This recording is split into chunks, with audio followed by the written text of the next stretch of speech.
Thank you, Dr. Muhammad Arif. Thank you for kind words.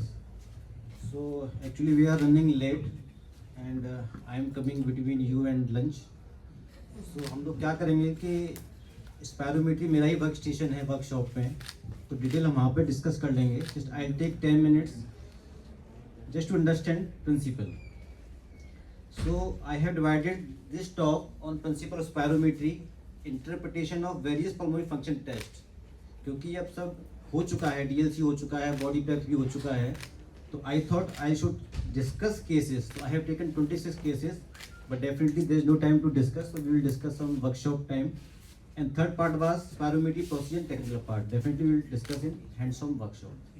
So spirometry is common instrument and मुझे पूरा विश्वास है कि spirometry इतना बेसिक है कि सभी कॉलेज और हॉस्पिटल में होगा, तो एवरीबडी नोज अबाउट स्पायरोमेट्री. सो मैं फास्ट जाऊंगा और उसके बाद में फिर हम लोग, तो ये फिजियोलॉजी पार्ट है जो सुबह कवर हुआ था और स्पायरोमेट्री इसी पे डिपेंड है.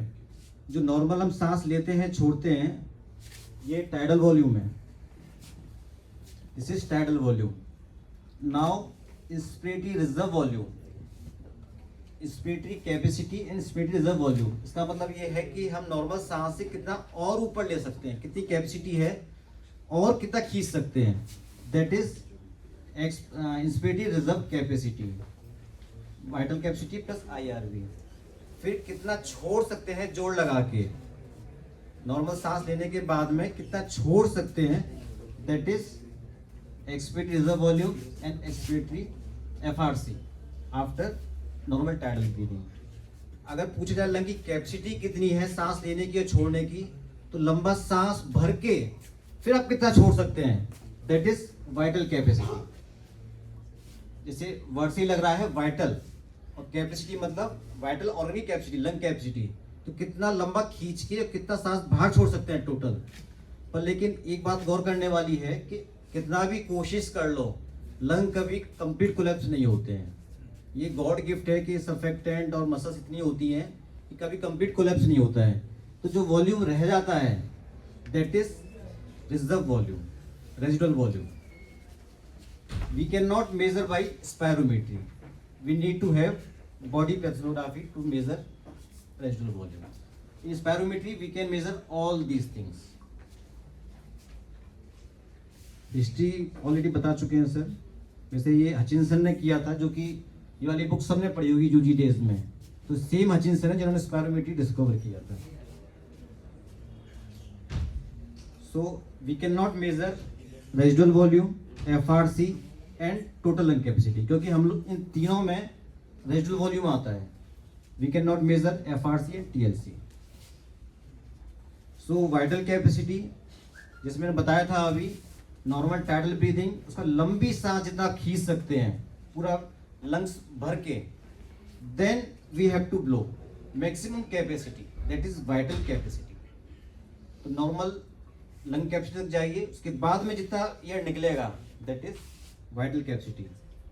सो you can see two things are there in forced vital capacity. जैसे लाइक मोमबत्तियाँ बुझाना, जब मोमबत्ती बुझाते हैं तो जोर से फूकना पड़ता है रैपिडली, और जब बलून फुलाते हैं तो लंबा फूकना पड़ता है.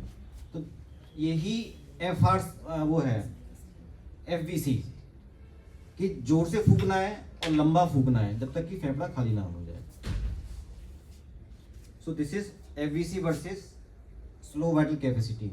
नॉर्मल इंडिविजुअल में एयरवे है, लंग्स है, तो लंग्स खाली करते हैं इस एयरवे से, तो नॉर्मली दोनों बराबर होने चाहिए, SVC या और FVC, क्योंकि आप जोर से छोड़ो धीमे छोड़ो निकलेगा उतना ही air.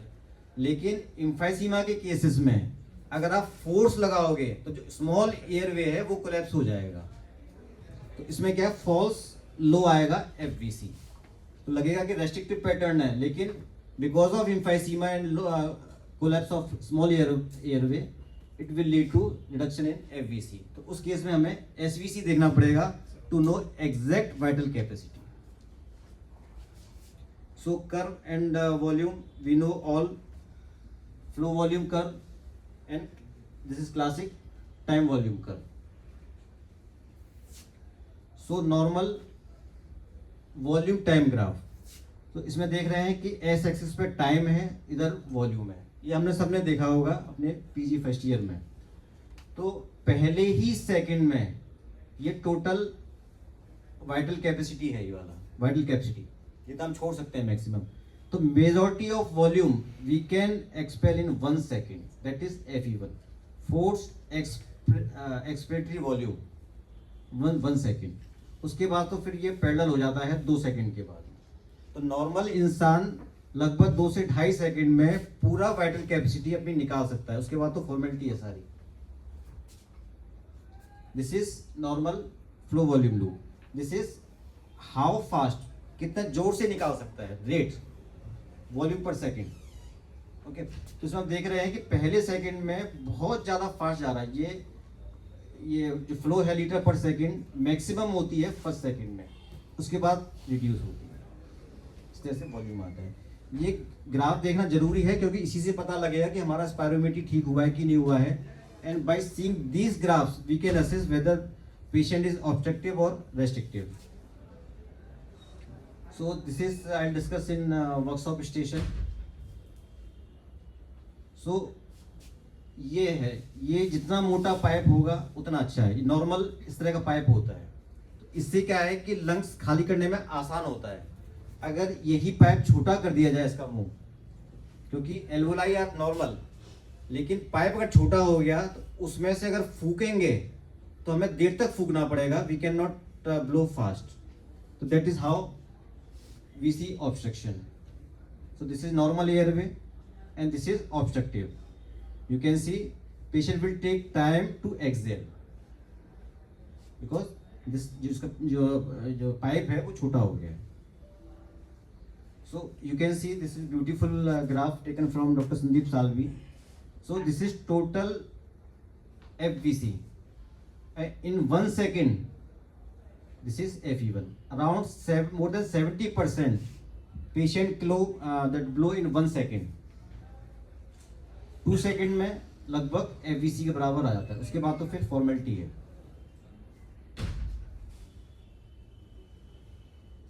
So this is how obstruction looks like.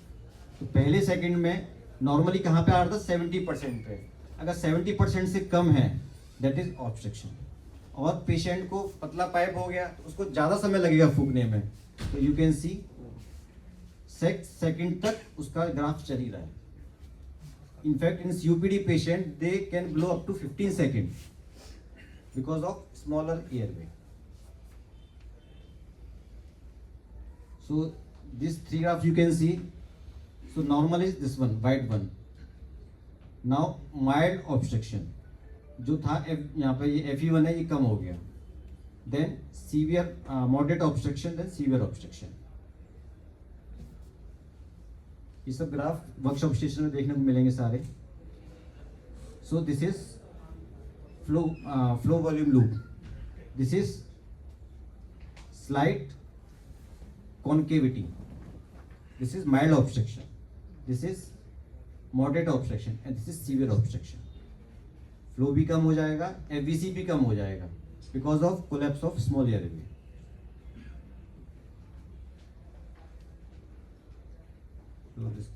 This is restrictive pattern, just miniature होता है क्योंकि FVC, ये वाली लाइन FVC की है तो ये वॉल्यूम ही छोटा हो गया। सपोज किसी का FVC 3 लीटर है तो इसमें 2 लीटर हो गया। This is miniature of normal graph, can see miniature normal graph. This is restrictive pattern.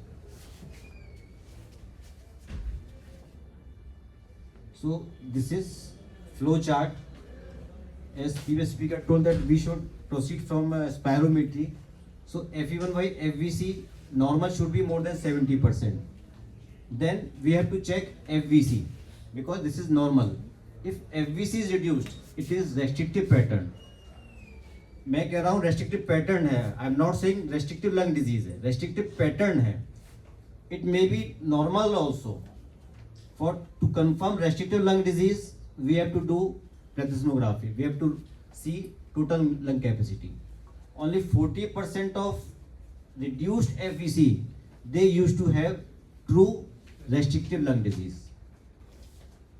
Other patient या तो नॉर्मल होंगे या फिर माइल्ड होता है prism ratio impaired spirometry prism, जिसमें कि क्या है रेशियो नॉर्मल होगा लेकिन एफवीसी या फिर एफई1 कम होता है।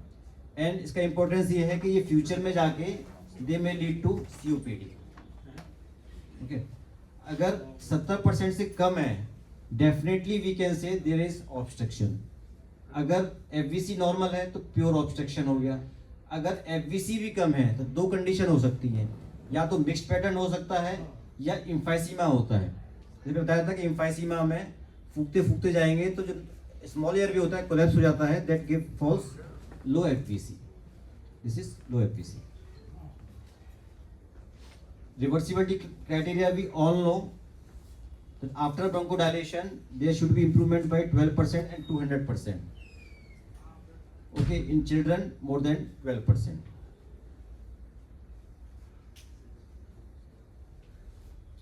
तो ये तो सब पुरानी बातें हो गई। अब लेटेस्ट क्या है? लेटेस्ट ये गाइडलाइन है। Doctor Arif also mention this guideline and this has changed almost 50% of concept. कैसे? अब आ गया है एलएलएन और जेड स्कोर का जमाना।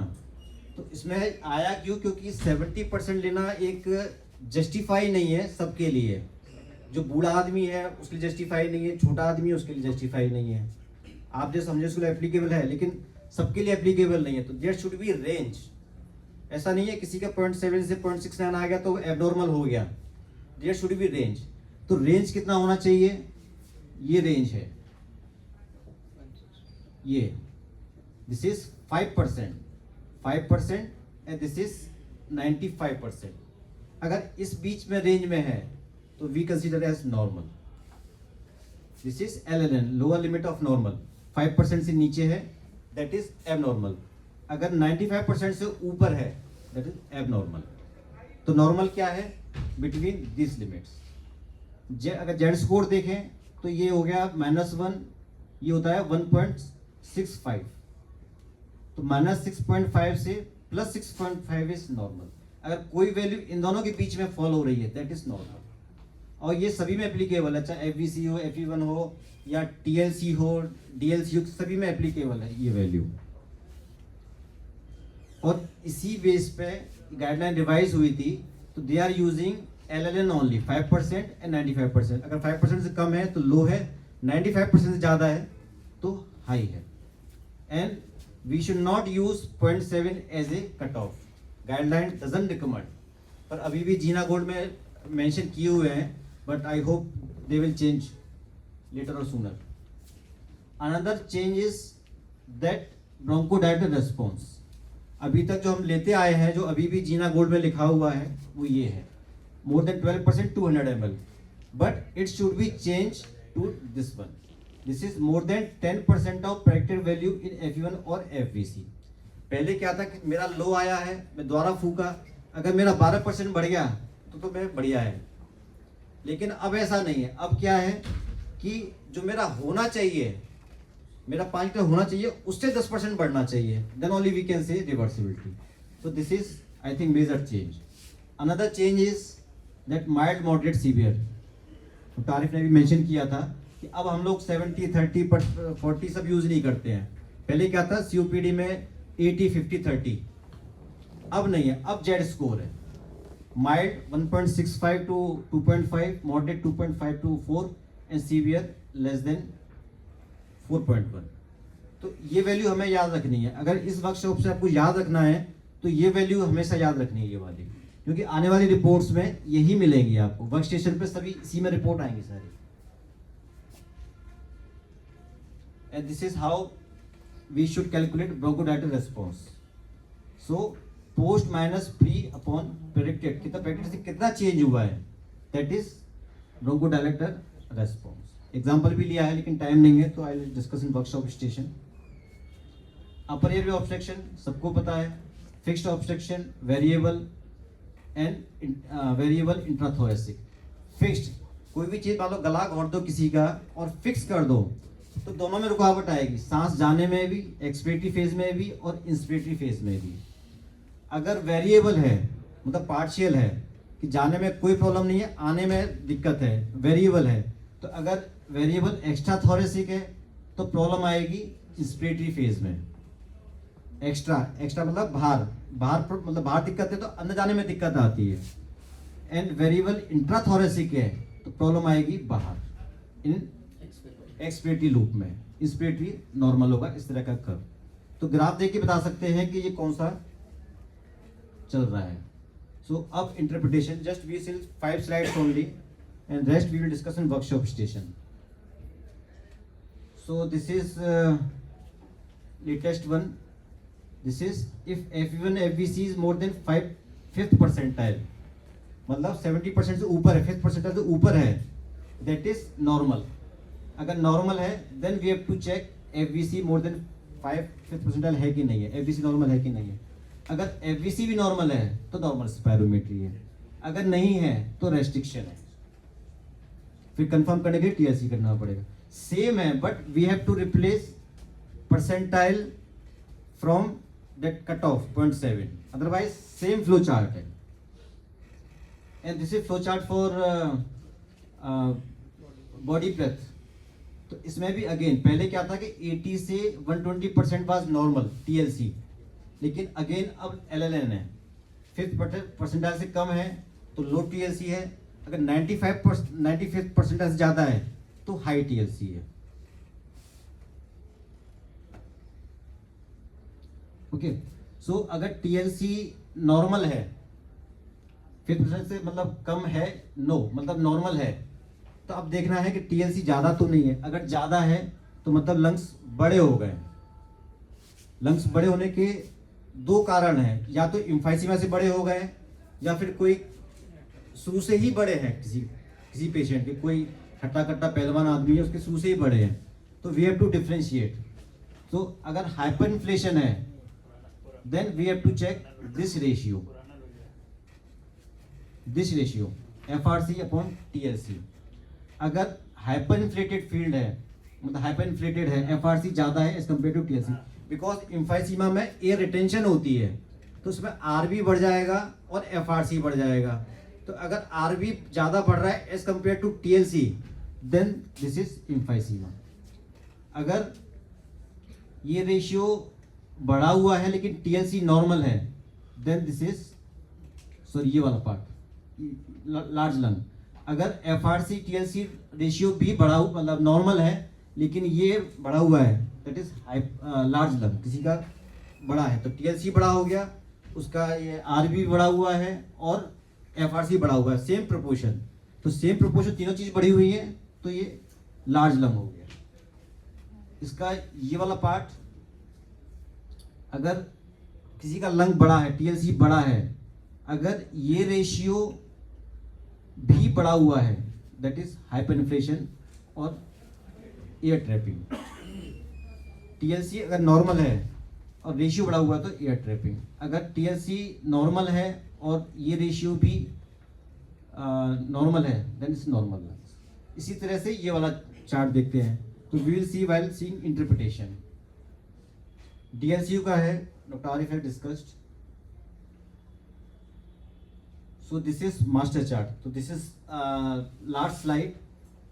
So as Dr. Arif told, we have to start with basic spirometry. Then only we can go for DLC or body pleth. So if FVC is normal, then we have to check FVC. If FVC is normal, spirometry. उसके बाद में if patient is having breathlessness or patient has respiratory problem, then we have to check DLCO. If DLCO is low then vascular disease. अगर VC low है, FVC लो है, then we have to check TLC. अगर TLC normal है तो 2 condition है, या तो normal spirometry है या फिर ऑब्स्ट्रक्शन। TLC नॉर्मल है। अगर TLC लो है then it is true restriction. Then we have to check DLCO to rule out chest wall disease versus ILD. अगर ये रेशियो लो है तो डेफिनेटली ऑब्स्ट्रक्शन है। Then obstruction, if VC is normal then pure obstruction. अगर VC low है then we have to check for TLC, then we have to rule out mixed disease. तो that is how we have to go. By for interpretation. तो ये chart आपको याद रखना है, ये वर्कशॉप पे ये इसी से इंटरप्रिटेशन किया जाएगा। So interpretation part we will see in the workshop station. So thank you very much.